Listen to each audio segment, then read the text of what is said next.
पहली बात तो ये समझ लीजिए कि अगर आप कभी कभी निराश होते हैं तो इसका मतलब ये मानसिक रूप से एकदम स्वस्थ व्यक्ति है, इसमें कोई चिंता वाली बात नहीं है। चिंता मुझे उन व्यक्तियों से ज्यादा होती है जो कभी निराश नहीं होते, जिनका मोटिवेशन लेवल हमेशा हाई रहता है ना, उनसे मुझे बड़ा डर लगता है।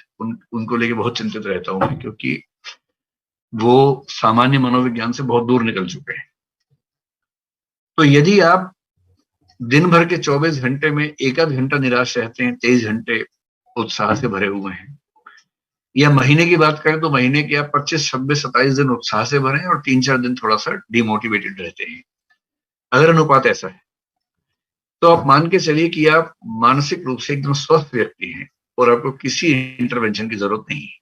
ठीक है। यदि आपके पास कोई ऐसा व्यक्ति है जो आपको बार बार कहता है कि अरे मोटिवेशन हमेशा रहना चाहिए, तो उस व्यक्ति को जरूरत है कि अपनी चिकित्सा पर ध्यान दे, क्योंकि ये संभव नहीं है कि कोई व्यक्ति हमेशा मोटिवेटेड रहे। ये संभव ही नहीं है। मतलब दुनिया का कोई भी व्यक्ति, अगर आपको लगता है कि नरेंद्र मोदी हमेशा मोटिवेटेड रहते होंगे, या स्वाधीनता संग्राम में महात्मा गांधी हमेशा या नेहरू जी हमेशा मोटिवेटेड रहते होंगे, तो ये बेकार की बात है। सिकंदर तक मोटिवेटेड नहीं रहता होगा, उसको बीच बीच में घबराहट होती होगी, निराशाएं होती होंगी। तो इससे कौन बच सकता है? हाँ, डिमोटिवेशन या पेसिमिज्म या निराशा आपके ऊपर ज्यादा हावी ना हो, ये हमारा फोकस होना चाहिए।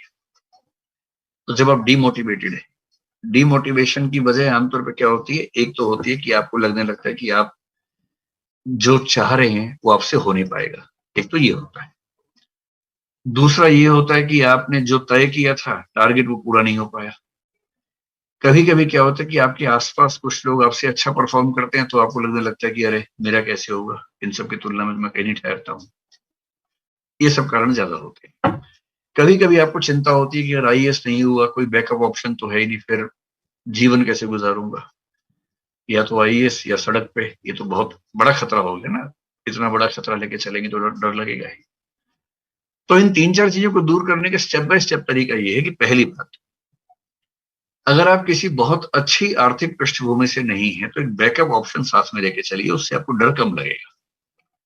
अगर आपके पास एक प्लान बी है कि आईएएस बनूंगा, पीसीएस बनूंगा, अगर नहीं हुआ तो कम से कम ये तो मेरे हाथ में है ही, जिंदा तो रह ही लूंगा, परिवार को तो पाल ही लूंगा।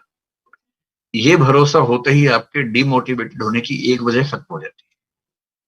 ठीक। दूसरा, मैंने देखा है कि बहुत बच्चे इसलिए डिमोटिवेटेड होते हैं कि वो तुलनाएं बहुत ज्यादा करते हैं दोस्तों से, जो रूममेट्स हैं या पड़ोस के लोग हैं, और पड़ोस वाले उनके मजे ले रहे होते हैं झूठ बोल बोल के कि मैंने तो इतना पढ़ लिया, हम तो 18 घंटे पढ़ते हैं एक दिन में, हम तो ये करते हैं, हम तो वो करते हैं। तो ऐसे लोग जो आपको बार बार डिमोटिवेट करते हैं, उनसे जितना दूरी बना सके बेहतर। रहीम कह गए हैं, रहीमन ऐसे नरम सो बैर भरी ना प्रीति, काटे चाटे श्वान के दुरु भांति विपरीति। जो व्यक्ति बुरी प्रकृति का है ना, उससे दूर रहिए। जो आपको परेशान करता है उससे दूर रहिए। वो तो खैर बहुत कठोर बात कह गए हैं कि जो कुत्ता होता है वो चाटे तो भी खतरा है, काटे तो भी खतरा है। दूर रहिए। कोई वो आपसे दोस्ती बढ़ाए तो भी दिक्कत है, दुश्मनी करे तो भी दिक्कत है। ऐसे व्यक्तियों के आसपास रहिए जो आपको मोटिवेट करते हैं, जो आपके दोस्त हैं, थोड़ा सहारा दे। पेरेंट्स से बात कर लीजिए, कुछ अच्छे दोस्त बचपन के हैं, उनसे लगातार संपर्क में रहिए, व्हाट्सएप पे बातचीत करते रहिए। एक वो है। तीसरा, टारगेट्स बनाइए मानवीय किस्म के। मैंने देखा है कि बच्चे टारगेट्स बनाते हैं पढ़ाई के जो एकदम दैवीय किस्म के टारगेट्स होते हैं। उनका टाइम टेबल देख के लगता है कि 24 घंटे में 2-4 सेकंड छोड़ के सारा फिक्स कर दिया है पढ़ाई को लेके। तो ऐसे टारगेट्स रखिए जो अचीवेबल हो। ऐसा शेड्यूल बनाइए जो मैनेजेबल हो, जो इंसानी किस्म का हो। दिन भर में 1 घंटा कम से कम रखिए गप मारने के लिए दोस्तों के साथ। 2-4 अच्छे दोस्तों, खूब हंसी ठिठोरे कीजिए, खूब गप्पे मारिए, बढ़िया। और वो गप पढ़ाई के बारे में नहीं, ये नहीं कि उसमें इसराइल में क्या चल रहा है, फिलिस्तीन में क्या चल रहा है। वो गप एकदम अपने बारे में, दोस्तों के बारे में मारिए कि उसकी जिंदगी में क्या चल रहा है, उसकी बात बनी कि नहीं बनी, इस तरह की बातें कीजिए जो इस उम्र में शोभा देती है। जब मन ठीक रहेगा ना, मशीन बन के इस एग्जाम की तैयारी नहीं कर सकते, क्योंकि ये एग्जाम 2 दिन का नहीं है, 2 साल का एग्जाम है। आप 3 दिन के लिए मशीन बन सकते हैं। ग्रेजुएशन का एग्जाम है, 7 दिन का एग्जाम है, 7 दिन मशीन की तरह पढ़े, पास हो गए। आईएएस का एग्जाम जो 2 साल चलने वाला है, उसमें मशीन नहीं बन सकते। उसमें महात्मा गांधी की अप्रोच चलेगी, संघर्ष विराम संघर्ष, थोड़ी स्ट्रगल, थोड़ा रिलैक्सेशन, फिर स्ट्रगल। तो दिन में 1 आध घंटा रखिए दोस्तों के साथ गप मारने के लिए, सहज रहिए, अच्छे मोटिवेशन करने वाले लोग अपने आसपास रखिए, टारगेट छोटे रखिए, टारगेट्स पूरे कीजिए, थोड़ा बहुत कंपटीशन दोस्तों के बीच में करते रहिए। अगर जिंदगी को लेकर तनाव है तो बैकअप ऑप्शन एक अपना साथ में लेके चलिए, और अंत में एक फिलोसॉफिकल माइंडसेट होगा ना। देखिए अंत में क्या होता है, बड़े बड़े 30 मार्क, हाँ पिछले 6 महीने में मैं जानता हूं कई लोगों को कोरोना हुआ और मर गए। मतलब मैं उनमें से कुछ ऐसे व्यक्तियों को जानता हूं कि सोच के घबराहट होती है। कई आईएएस थे, कुछ आईएएस जो अपने राज्य के टॉप लेवल पर थे, चीफ सेक्रेटरी थे, आईएएस एसोसिएशन के अध्यक्ष थे, किसी जिले में कलेक्टर थे, पूरी ताकत उनके पास थी। अपने राज्य के, दिल्ली के कोई हॉस्पिटल में कोई डॉक्टर ऐसा नहीं होगा जो उनकी पूरा ध्यान न रखे। इतनी ताकत, इतनी शोहरत, इतना सब कुछ होने के बाद क्या हुआ, एक वायरस आया, लेके चला गया। जब आप अपने आसपास ऐसी घटनाएं देखते हैं, हाइडेगर नाम के एक दार्शनिक ने बड़ी अच्छी इसकी व्याख्या की है, इसको नथिंगनेस कहते हैं, शून्यता। सपने बहुत ऊंचे रखिए, लेकिन साथ में एक भाव मन में लेके चलना चाहिए। मैं तो लेके चलता हूं, मेरा ख्याल है सबको लेके चलना चाहिए, और वो ये कि भाई कोशिश पूरी करेंगे, जम के करेंगे, कोशिश में कोई कमी नहीं। लेकिन साथ में ये मान के चलिए कि ऐसा हो सकता है कि आपका सपना पूरा ना हो, क्योंकि सारे सपने किसी के पूरे नहीं होते। हो सकता है ना हो पाए, नहीं भी हो पाएगा ना तो जिंदगी ठीक से गुजारेंगे, जिस रास्ते पर चल पड़ेंगे वही बढ़िया रास्ता बना लेंगे, ये भरोसा रखिए। और मैं ऐसे कम से कम 50 लोगों को जानता हूं जो आईएएस नहीं बने, और अच्छा हुआ कि आईएएस नहीं बने, वो आईएएस न बन के ज्यादा बड़ा काम कर गए जो आईएएस बन के शायद ना कर पाते। तो कोशिश पूरी कीजिए, लेकिन मन में रखिए विश्वास कि जो होगा अच्छा होगा, और मैनेज कर लेंगे, किसी भी रास्ते पर चल के अच्छा काम कर लेंगे।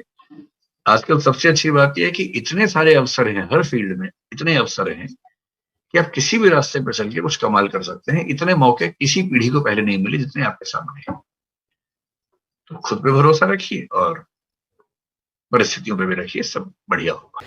कि अगर हम खुद को हमेशा मोटिवेटेड रखना चाहते हैं तो उसका सिर्फ एक तरीका है कि जो कंट्रोल है वो पूरी तरह से हमारे अपने हाथ में होना चाहिए। तो अब समझने की कोशिश करते हैं कि ऐसा क्या होता है कि जो कंट्रोल है वो हमारे हाथ से चला जाता है, और ऐसा क्या होता है जब कंट्रोल हमारे हाथ में आ जाता है। जब भी हम एक्सटर्नल फैक्टर्स की बात करते हैं कि मैं ये नहीं कर पा रहा इस वजह से, उस वजह से, उस वजह से, जो कि मेरे कंट्रोल से बाहर है, तो हमारे हाथ से कंट्रोल चला जाता है। लेकिन जब हम बात करते हैं कि हम एग्जैक्टली क्या कर सकते हैं, जब हम अपनी कैपेबिलिटीज के बारे में बात करते हैं, तब कंट्रोल पूरी तरह से हमारे हाथ में आ जाता है। जब हमारा फोकस उन रीजंस पे नहीं होता है जिनकी वजह से हम वो नहीं कर सकते जो हम करना चाहते हैं, बल्कि उस जगह पर होता है कि जिस वजह से हम वो कर सकते हैं जो हम करना चाहते हैं, तब हम अंदर से मोटिवेटेड होते हैं। फॉर एग्जाम्पल, आप जिस भी फील्ड में हो, उस फील्ड में कुछ लोग हैं जो टॉप पे बैठे हैं। आपके पास में दो ऑप्शन है। एक, आप बोल सकते हो कि वो लोग, उनके अंदर कुछ स्पेशल है, उनके अंदर कुछ एक्स्ट्राऑर्डिनरी है, उनके अंदर कोई ऐसा टैलेंट है जो आपके अंदर नहीं है, या फिर उनकी किस्मत है जिसकी वजह से वो वहां पर बैठे हैं, या फिर उनके पास में कुछ था, किसी का सपोर्ट था जिस वजह से वो वहां पर है। अगर इसमें से ऐसा आपने कुछ भी बोला तो आप फंस गए। अब आप मोटिवेटेड नहीं रह सकते उस काम को करने के लिए जो आप काम कर रहे हो, क्योंकि अब कंट्रोल आपके हाथ से बाहर है। क्योंकि अब अगर आपके पास में वो है ही नहीं जो उनके पास में है, तो अब आप वो कैसे बन सकते हो जो कि वो बन चुके हैं। लेकिन अगर आप ये बोलते हो कि जिस भी फील्ड में आप हो, उस फील्ड में जो भी टॉप पे बैठे हैं वो वहां पर है अपने हार्डवर्क की वजह से, अपने स्मार्ट वर्क की वजह से, या जो कुछ भी उन्होंने किया, जो कुछ भी उन्होंने सीखा उसकी वजह से, तो अगर वो कर सकते हैं तो मैं भी कर सकता हूं। उन्होंने भी मेरी ही तरह एक ना एक दिन कहीं ना कहीं से शुरुआत करी थी, जहां से कि आज मैं शुरुआत कर रहा हूं। तो मुझ में और उनमें अगर कोई फर्क है तो वो सिर्फ एक है, वो है टाइम का। कि आने वाले 10 साल बाद या 20 साल बाद मैं भी उन्हीं की जगह पर हो सकता हूं, या उनसे भी आगे हो सकता हूं जहां पर आज वो है। तो अब कंट्रोल पूरी तरह से आपके हाथ में है। तो हमारे पास में हमेशा ये दो ऑप्शंस होते हैं, एक कि हम कंट्रोल को अपने हाथ से छोड़ दें, और दूसरा कि कंट्रोल हम पूरी तरीके से अपने हाथ में ले लें। एक कि कंट्रोल हमारा बाहर हो, एक है कंट्रोल हमारा अंदर हो। तो इस बात को हमेशा याद रखना कि आपका कंट्रोल कहीं बाहर नहीं होना चाहिए, आपके अपने ही अंदर होना चाहिए।